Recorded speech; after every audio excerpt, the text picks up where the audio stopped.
Bonjour à tout le monde. Dans cette série de parents et professeurs, il y a un petit élément important que chacun d'entre nous le sait, mais malheureusement, vous savez comment c'est, on le sait dans un domaine, mais on ne le sait pas toujours dans tous les domaines, parce que notre manière d'aborder les choses n'est pas toujours d'une manière universelle. Nos sages nous racontent dans le Midrash une des raisons pour lesquelles Akadosh Baruch Hu, Dieu a choisi Moshe Rabbeinu, Moïse, pour être ce berger fidèle du peuple juif, c'est parce qu'auparavant il était berger. La même chose pour le roi David. Mais qu'est-ce qu'il y avait de particularité lorsqu'il était berger? Ça ne manque pas des bergers sur terre. Sa particularité, c'est sa manière de s'occuper de chacun.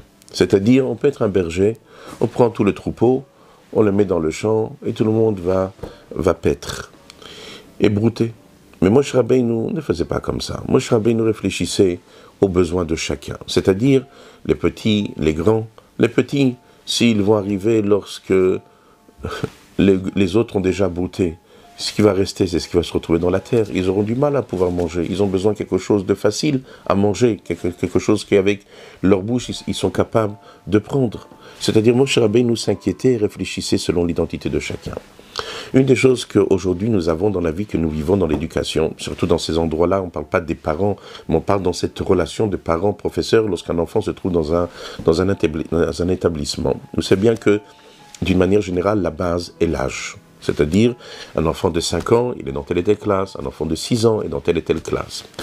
Il y a une différence fondamentale entre les générations d'avant et les générations d'aujourd'hui. Avant, on vivait dans des ghettos, ou dans le monde ashkénaze, ce qu'on appelle le petit shtet, le petit village. Et lorsqu'on vivait dans un ghetto, ou on vivait dans notre petit village, celui-ci de telle ville, de tel et tel endroit, tout était facile.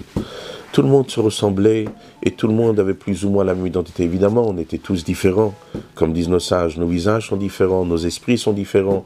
Mais d'une manière générale, il y a ce qu'on appelle un point commun de la collectivité, comme d'une manière générale que Dieu il a fait, que c'est un enfant, il a 5 ans, les enfants de 5 ans se ressemblent. Les enfants de 6 ans se ressemblent parce que d'une manière générale, un enfant qui grandit dans un système normal à 5 ans, alors tous les enfants de 5 ans sont les mêmes, un enfant de 6 ans c'est telle et telle chose. Sinon, on n'aurait pas pu pouvoir regarder l'évolution normale d'un enfant. Lorsqu'on voit un enfant de 10 ans et on le voit tout petit, il est presque nain, on dit non, vous inquiétez pas, dans quelques temps ça va... Non, parce qu'on sait qu'à tel et tel âge, l'enfant doit avoir telle et telle taille. À tel et tel âge, il doit avoir un tel et tel développement de l'esprit. Ça, c'est d'une manière globale et générale. Mais aujourd'hui, cette notion-là cette démarche globale et générale va nous causer du tort. Pourquoi? Parce que le professeur, lorsqu'il va aborder l'enfant, il va penser que tous les enfants en face de lui sont pareils.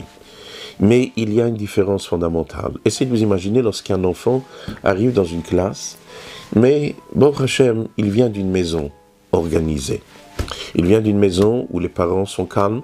Les parents, comme on a vu, la notion du cèdre, l'organisation, elle est dans ces 3 dimensions, l'horizontale, le vertical, à l'intérieur de ça même, ce qu'on appelle la cause et la conséquence. Il vient d'une manière plus ou moins organisée, comme il faut.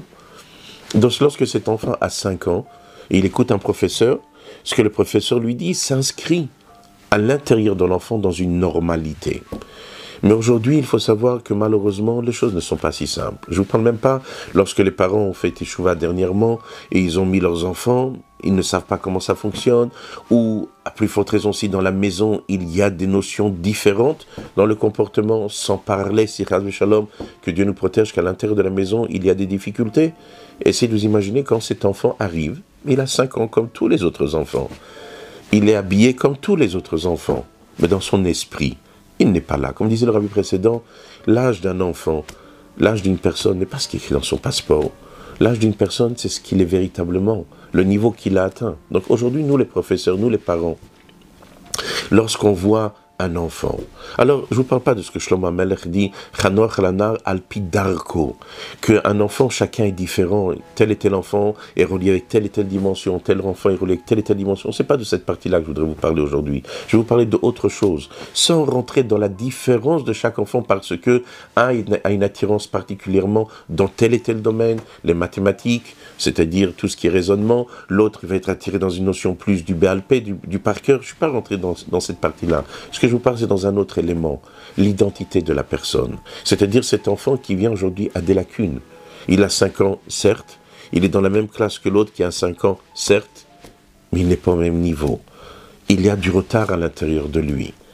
Et le travail de l'enseignant est de comprendre cette nuance. Et c'est pour cela que tout ce que nous sommes en train de parler, c'est selon l'identité de chacun. C'est pour cela qu'avec un enfant, lorsqu'on va lui dire une chose, il va entendre, il va même comprendre, il va même être capable de refaire.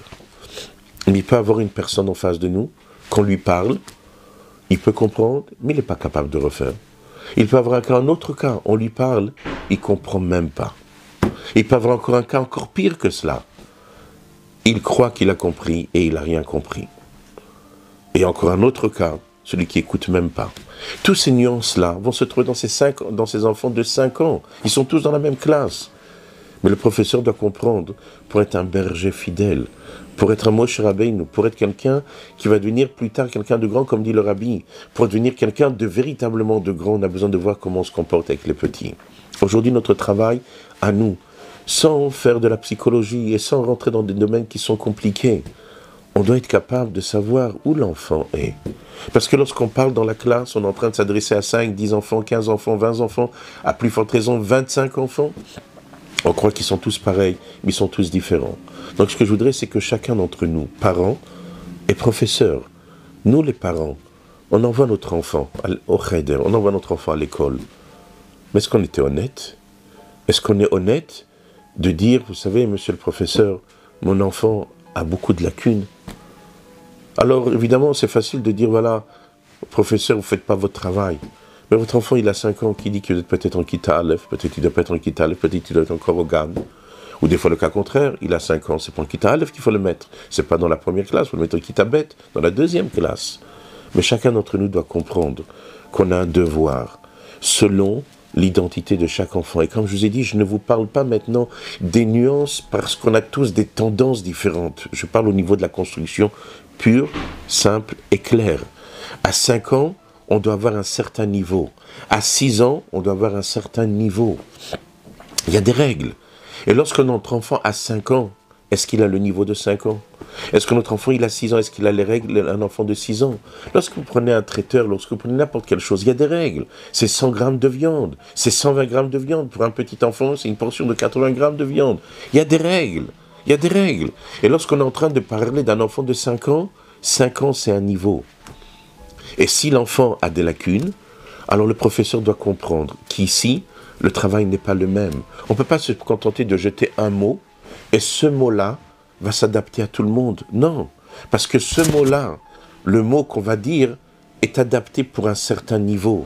Même si tous les enfants sont dans la même classe, mais ce même-là, nous ne sommes pas Hachem, qu'on dit un seul mot, Shamor, et Dieu il a dit Shamor vezachor bedibur echad, les deux dans le même mot, et on a réussi à les entendre. Mais ça, c'est Hachem qui peut le faire. Nous, on n'est pas à ce niveau-là. Donc, lorsque nous avons nos enfants, et on demande de l'honnêteté de la part des parents de savoir qu'est-ce qu'ils ont donné au professeur. Et ça, c'est quelque chose d'important parce que les parents doivent être honnêtes. Honnêtes avec le professeur, dire, cher parent, cher professeur, on vous a donné notre enfant, il a 5 ans, oui, mais il n'a pas le niveau de 5 ans. Il a 6 ans, oui, mais il n'a pas le niveau de 6 ans. Et le professeur, lorsqu'il a un enfant de 6 ans, il doit comprendre, est-ce qu'il a vraiment un enfant de 6 ans? Et là, si les parents, les professeurs s'aperçoivent que l'enfant n'a pas vraiment ce 6 ans, alors il faut qu'on trouve une solution. Et cette solution peut être de plusieurs manières. Ou peut-être de refaire une classe, ou de mettre une personne qui va accompagner l'enfant pour pouvoir l'aider à combler ces manques-là. Mais cette chose-là, elle doit être importante dans notre vie. Donc ce que je voudrais vous parler, ce que je vous ai parlé aujourd'hui, c'est de vous faire comprendre, c'est que tout ce que nous faisons doit être selon l'enfant, et pas alpidarko de ce que Shlomo Amelech dit, qu'on verra ça dans un autre cours, Bezrat Hashem, mais de comprendre qu'un professeur, lorsqu'il enseigne à un enfant, Il doit être capable de comprendre lorsqu'il parle, est-ce que cet enfant a véritablement le niveau? Et ne pas essayer de se décharger en disant « Ah, il n'a pas de niveau, alors ça m'est égal ». Il y a un problème, il faut qu'on s'occupe de cela. Que ce soit de la part des parents ou que ce soit de la part des professeurs, il faut qu'on fasse ce qu'on a besoin de faire. Alors que Dieu fasse Bezrat Hashem, mais rappelons-nous, de la même manière que nous comportons, nous, avec les autres, Akadosh Baruch Hu se comporte avec nous.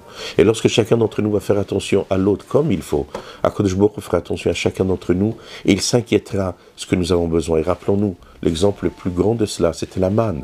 Chacun mangeait quelque chose, mais Akadosh Baruch Hu il a dit, tu goûteras ce que tu as besoin de goûter, ce que tu as envie de goûter. Parce que ça, c'est ce qu'on appelle le vrai lechem min hashamayim, le vrai pain du ciel. Alors ici-bas sur terre, c'est difficile, on ne peut pas donner une seule chose qui a tous les goûts, mais on est là pour faire comprendre que nous sommes là pour donner à chacun ce qu'il a besoin. Alors que Dieu fasse Bezrat Hashem, que bientôt, on pourra tous goûter de ce pain du ciel, de la main d'Akadosh Baruch Hu. Amen, Kenny Ratson.